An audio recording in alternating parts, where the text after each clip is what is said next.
विद्यार्थी मित्रांनो नमस्कार. मी डॉक्टर शैलजा भारतराव बरुरे, स्वामी रामानंद तीर्थ महाविद्यालयामध्ये राज्यशास्त्र विषयाची सहाय्यक प्राध्यापिका म्हणून कार्यरत आहे. आपण पाश्चिमात्य राजकीय विचारवंत थॉमस हॉब्स यांच्याविषयी आज जाणून घेणार आहोत. हॉब्स हा इंग्लंडचा रहिवासी होता आणि हॉब्सवरती मॅकियावेलीचा खूप मोठा प्रभाव होता. मॅकियावेलीने जे मानवी स्वभावाचं वर्णन केलेलं होतं आणि मानवी स्वभावाचा राजकारणामध्ये वापर करून घेण्याविषयी सुचवलेलं होतं, अगदी त्याचा प्रभावच म्हणायला हरकत नाही.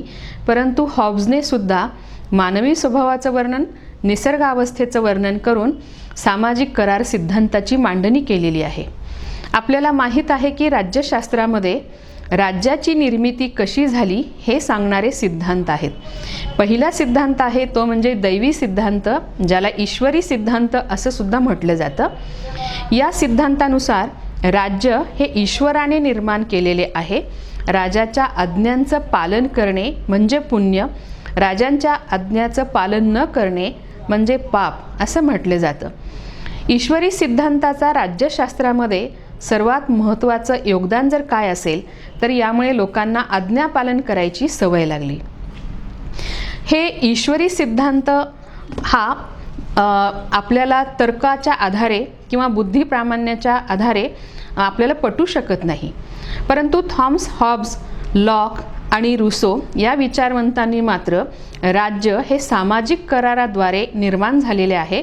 मानवाने एकत्र येऊन आपापसामध्ये करार करून राज्याची निर्मिती केली आहे असे वर्णन करणारे 3 ग्रंथ लिहिलेले आहेत. त्यामध्ये हॉबचा लेविएथान नावाचा ग्रंथ आहे. हॉबच्या राजकीय विचारांकडे किंवा त्याच्या सामाजिक करार सिद्धांताच्या पूर्वी आपण हॉबच्या संदर्भामध्ये त्याची पार्श्वभूमी सुद्धा जाणून घेणं आवश्यक आहे.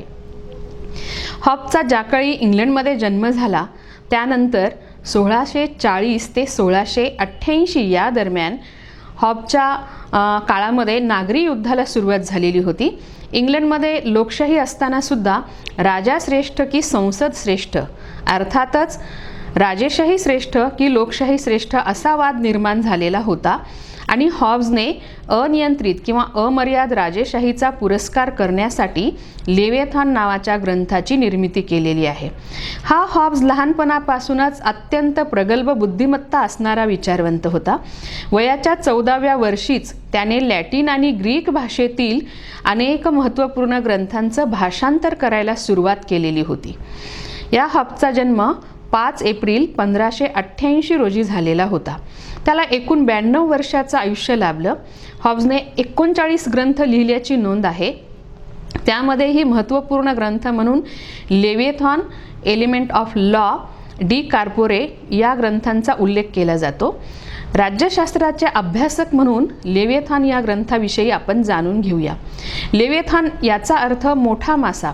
आपण पाहतो की पाण्यामध्ये ज्याप्रमाणे मोठा मासा लहान माशांचं किंवा जलचरांचं सेवन करून स्वतः जिवंत राहतो, त्याप्रमाणे समाजामध्ये सुद्धा शक्तिशाली किंवा सामर्थ्यशाली व्यक्ती छोट्या छोट्या लोकांवरती नियंत्रण ठेवून किंवा त्यांना वर्चस्वाखाली ठेवून त्यांच्याकडून सेवेची आणि सक्तीची कामं करून जिवंत राहत असतात.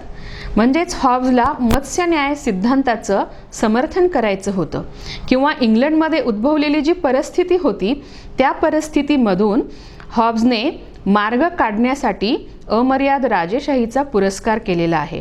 यासाठी हॉब्सने निसर्गावस्था, मानवी स्वभावाचं वर्णन आणि सामाजिक करार सिद्धांताची मांडणी केलेली आहे. हॉब्सला राजेशाहीचे हात बळकट करायचे होते नव्हे, त्याचा नाराच होता, चला राजसत्तेचे हात बळकट करूया. त्याला त्याच्या लेविएथानमधून असं सांगायचं होतं की निसर्ग अवस्थेतला माणूस हा अज्ञानी होता, निरक्षर होता, चंचल होता, स्वार्थी होता. तरीसुद्धा त्या काळामध्ये त्याने भयावर मात करण्यासाठी, त्या काळातील अराजकता संपवण्यासाठी एकत्र येऊन स्वतःचे स्वातंत्र्य आणि अधिकार सार्वभौम व्यक्ती किंवा गटाकडे सोपवले आणि शांतता व सुव्यवस्थेचा पुरस्कार केला. मग आत्ता तर म्हणजे 17व्या शतकामध्ये जेव्हा की इंग्लंडमधल्या सर्व लोकांना लोकशाही जीवन प्रणाली आणि लोकशाही शासन पद्धतीचा परिचय झालेला आहे, परंतु लोकशाहीमध्ये काही दोष आणि त्रुटी निर्माण झालेल्या होत्या. अकार्यक्षमता वाढलेली होती, भ्रष्टाचार वाढलेला होता, लालफितशाही होती, दप्तर दिरंगाई होती आणि त्यातून मार्ग काढण्यासाठी किंवा सततचं युद्ध आणि भय यापासून मुक्ती मिळवण्यासाठी हॉब्सने पण सामाजिक करार सिद्धांताचा उदाहरणाचा मार्ग दाखवत लोकांनी अमर्याद राजेशाही किंवा राजसत्तेला समर्थन द्यावं यासाठी एकूण ही मांडणी केलेली आहे. मी आता हॉब्सच्या निसर्ग अवस्थेचं वर्णन आपल्यासमोर करणार आहे. हॉब्स असं म्हणतो की निसर्ग अवस्था म्हणजे समाज अस्तित्वात येण्यापूर्वीची अवस्था किंवा राज्य अस्तित्वात येण्यापूर्वीची अवस्था. मुळामध्ये निसर्ग अवस्था म्हणजे राज्यपूर्व अवस्था असं म्हटलं जातं, परंतु हॉब्सने राज्य आणि समाज याच्यामध्ये भेदभावच केलेला नाही. त्यामुळे हॉब्स असं म्हणतो की समाज अस्तित्वात येण्यापूर्वीची अवस्था म्हणजे निसर्ग अवस्था.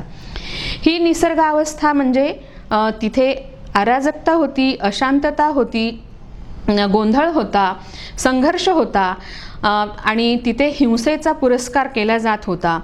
मानवी जीवनातला हा एक अंधार युग किंवा काळा टप्पा आहे असं सुद्धा हॉब्स मानतो. इथे कोणत्याही प्रकारचे सत्य असत्य, योग्य अयोग्य, नैतिक अनैतिक असे कोणत्याही प्रकारचे निकष नव्हते आणि विशेषतः माणूस स्वतःच्या सामर्थ्यावरती निर्णय घेत होता, स्वबळाचा वापर करून निर्णय घेत होता. बळी तो कानपिळी असा न्याय तिथे होता. तिथे मानवी जीवनाचं किंवा व्यवहारांवरती नियंत्रण ठेवणारी कुठलीही नियम करणारी म्हणजेच कायदे व्यवस्था अस्तित्वात नव्हती. याशिवाय कायदे म्हणजे नियमच नव्हते, कायदे नव्हते, त्यामुळं अंमलबजावणीचा सुद्धा प्रश्न नव्हता. लोकांच्या वर्तनावरती कुणाचाही निर्बंध नव्हता किंवा संदिग्धता संघर्ष निर्माण झाल्यानंतर तिथे न्यायासाठी किंवा परस्पर कलह संघर्ष मिटवण्यासाठी सुद्धा कुठलीही व्यवस्था नव्हती. म्हणजेच कायदे मंडळ, कार्यकारी मंडळ, न्याय मंडळ यांचं कोणत्याही प्रकारचं अस्तित्व नव्हतं. बळी तो कानपिळी हा न्याय तिथे होता. लोक केवळ शारीरिक सामर्थ्याच्या आधारे एक दुसऱ्यांची स्पर्धा करायचे. महत्त्वाकांक्षांमुळे त्यांच्यामध्ये हिंसा निर्माण व्हायची, कलह निर्माण व्हायचे. एकूणच सगळी ही जी निसर्ग अवस्था होती ती अराजकाची परिस्थिती होती आणि त्याला कारणीभूत होतं की मानवी स्वभाव. हॉब्सने लेविएथॉनमध्ये मानवी स्वभावाचं पण वर्णन केलेलं आहे.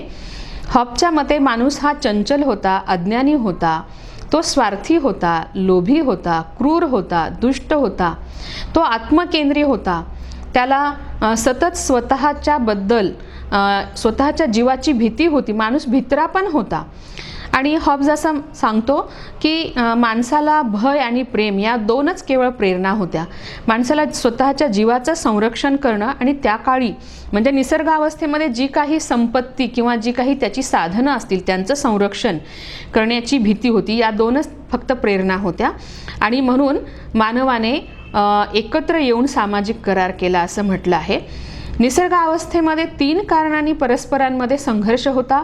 एकतर प्रत्येक व्यक्तीला दुसऱ्या व्यक्तीबद्दल अविश्वास वाटायचा, प्रत्येक व्यक्ती दुसऱ्यासोबत सतत संघर्ष करायची, कलह करायची आणि याशिवाय त्या काळी असणारं जे काही वैभव असेल किंवा वर्चस्व असेल ते मिळवण्यासाठी त्यांच्यामध्ये महत्त्वाकांक्षा निर्माण झालेल्या होत्या. या 3 कारणांमुळे निसर्ग अवस्था ही कलहाची अवस्था होती, संघर्षाची अवस्था होती. तिथे चोरी करणे, खून करणे, रक्तपात करणे हे शिष्टाचार समजले जात होते. त्यामुळं अशांतता आणि अराजकता होती. मग हॉब्सच्या मते यातून बाहेर पडण्यासाठी प्रत्येक व्यक्तीने जीवन जगण्याचा अधिकार फक्त स्वतःकडे ठेवला आणि बाकीचे इतर जे कोणते अधिकार आणि स्वातंत्र्य होते त्यांचा त्याग केला आणि त्यातून एक सार्वभौमत्वाची निर्मिती केली. मग हा सार्वभौम व्यक्ती किंवा व्यक्तिगट असू शकतो. अशा पद्धतीने हॉब्सने निसर्ग अवस्थेचं आणि मानवी स्वभावाचं वर्णन केलेलं आहे. यानंतर आपण हॉब्सच्या सामाजिक कराराची पार्श्वभूमी, त्याची वैशिष्ट्य आणि त्याच्यातील दोष हे पाहणार आहोत. सामाजिक करार अस्तित्वात येण्यापूर्वी माणूस भटक्या अवस्थेमध्ये फिरत होता, अनिर्बंध स्वरूपाचे स्वातंत्र्य आणि अधिकार उपभोगत होता. कलह आणि संघर्ष यामुळं भीती निर्माण झालेली होती. भीती आणि संघर्षापासून मुक्ती मिळवण्यासाठी मानवाने एकत्र येऊन सामाजिक करार केलेला आहे. काही आपले अधिकार हे व्यक्ती आणि व्यक्तिगटाला दिलेले आहेत, परंतु कोणत्या स्वरूपाचे अधिकार होते आणि स्वातंत्र्य होते याचा स्पष्ट असा उल्लेख नाही. जीवन जगण्याचा अधिकार फक्त मानवाने स्वतःकडे ठेवला. या सामाजिक कराराची वैशिष्ट्ये ही आहेत की हॉब्सने राज्य हे मानवनिर्मित आहे हे पहिल्यांदा सांगितलं. यापूर्वी राज्याची निर्मिती ही ईश्वराने किंवा देवाने केलेली आहे असं मानलं जायचं. म्हणजेच राज्य हे मानवनिर्मित आहे हे सिद्ध झालं. याशिवाय व्यक्तीला समूह किंवा समाज जीवनप्रिय आहे हे सुद्धा हॉब्सच्या करारातून सिद्ध झालेलं आहे. कारण व्यक्तींनी एकत्र येऊन समूहाची किंवा स्थिर समाजाची निर्मिती केली, म्हणजेच राज्याची निर्मिती केलेली आहे. इतर सर्व संस्थांप्रमाणे म्हणजे कुटुंब संस्था, धर्मसंस्था, विवाह संस्था, अर्थसंस्था याप्रमाणेच मानवाने आपल्या गरजेपोटी राज्यसंस्थेची पण निर्मिती केलेली आहे. भयातून मुक्ती मिळवण्यासाठी राज्याची निर्मिती केलेली आहे. यातून अमर्याद असा सार्वभौम निर्माण झालेला आहे. तो या कराराचा पक्ष नाही, करारातील अटी त्याच्यावरती लागून आहेत. हॉब्स असेही म्हणतो की एकदा दिलेले स्वातंत्र्य आणि अधिकार व्यक्तीला परत मागता येत नाहीत. शिवाय हा करार रद्द करता येत नाही किंवा व्यक्ती आणि व्यक्ती समूह जे सार्वभौम आहेत ते जर समाजहिताची कार्य करत नसतील तर त्यांच्या विरुद्ध बंड किंवा क्रांती करण्याचा अधिकार नाही. याचाच अर्थ हॉब्सला अमर्याद किंवा निरंकुश राजेशाहीचं, अनियंत्रित राजेशाहीचं समर्थन करायचं होतं. हॉब्सच्या सामाजिक कराराचं पुढचं वैशिष्ट्य म्हणजे हॉब्सने राज्यक्रांतीचा अधिकार दिलेला नाही. सार्वभौमत्व हे अमर्याद आहे. याशिवाय राजावर कर्तव्य करण्याची बंधनं टाकलेली आहेत. त्यामध्ये प्रामुख्याने जनतेच्या जीवाचं आणि संपत्तीचं संरक्षण केलं पाहिजे हे बंधन हॉब्सने टाकलेलं आहे. हॉब्सचा सामाजिक करार हा समाजातील सर्व व्यक्तींनी एकत्र येऊन केलेला नाही, तर अल्पसंख्याक म्हणजे अगदी मोजक्या व्यक्ती एकत्र आलेल्या आहेत. त्यांनी आपल्या अधिकारांनी स्वातंत्र्य सार्वभौम व्यक्ती आणि व्यक्तिगटाला सुपूर्त केलेले आहेत. याचाच अर्थ हा करार समाजातील अल्पसंख्याकांनी केलेला आहे. हॉब्सच्या या करारामध्ये राज्य आणि समाज यामध्ये फारसा फरक केलेला नाही. खरं तर राज्य आणि समाज या दोन्हीही संकल्पना वेगळ्या आहेत. राज्याच्या भौगोलिक सीमारेषा निश्चित असतात, तशा समाजाच्या नसतात. राज्याला दंड करण्याचा अधिकार आहे तर समाजाकडे सामाजिक चालीरीती, रूढी, परंपरा असतात. राज्याला कायदे करण्याचा अधिकार आहे परंतु समाजाकडे कायदे करण्याचा अधिकार नसला तरी सुद्धा सामाजिक परंपरांच्या आधारे समाज व्यक्तींवरती नियंत्रण ठेवत असतो.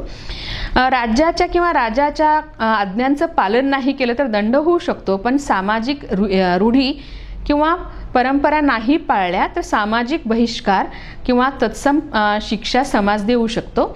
तर अशा पद्धतीने हॉब्सने अमर्याद, अनियंत्रित, निरंकुश राजेशाहीचं समर्थन करण्यासाठी लेविथान या ग्रंथामध्ये सामाजिक करार सिद्धांताचं वर्णन केलेलं आहे. यामध्ये प्रामुख्याने निसर्गावस्था, मानवी स्वभावाचं वर्णन, कराराची पार्श्वभूमी आणि वैशिष्ट्येही महत्त्वपूर्ण आहेत. परंतु हॉब्सच्या या सामाजिक करार सिद्धांताचे दोष किंवा त्रुटी म्हणून आपल्याला सांगता येईल की असा कोणताही करार झाल्याचा कोणताही ऐतिहासिक पुरावा नाही. हे सर्व काल्पनिक आहे. हॉब्सने मानवी स्वभावाचं वर्णन केलेलं एकांगी आहे, नकारात्मक आहे. कारण प्रत्येक वेळी माणूस स्वार्थी, दुष्ट, लोभी आणि हिंसेला प्रोत्साहन देणारा असतोच असं नाही. शिवाय निसर्ग अवस्था म्हणजे अराजक किंवा संघर्ष हिंसेला प्रोत्साहित करणारी होती. हे सुद्धा नकारात्मक वर्णन आहे, एकेरी वर्णन आहे. प्रत्येक वेळी व्यक्ती आणि प्रत्येक वेळी समाज व्यवस्था याचे दोन पैलू असू शकतात, शांतता, अशांतता, सकारात्मकता आणि नकारात्मकता. परंतु हॉब्सने या दोन्ही पैलूंकडे दुर्लक्ष करून केवळ एकेरी आणि नकारात्मकच वर्णनावरती भर दिलेला आहे. तर विद्यार्थी मित्रांनो, हॉब्सचा सामाजिक करार सिद्धांत आपण आज पाहिला. आपण इथे थांबूया. पुढच्या भागामध्ये आपण जॉन लॉक यांच्याविषयी माहिती घेऊया.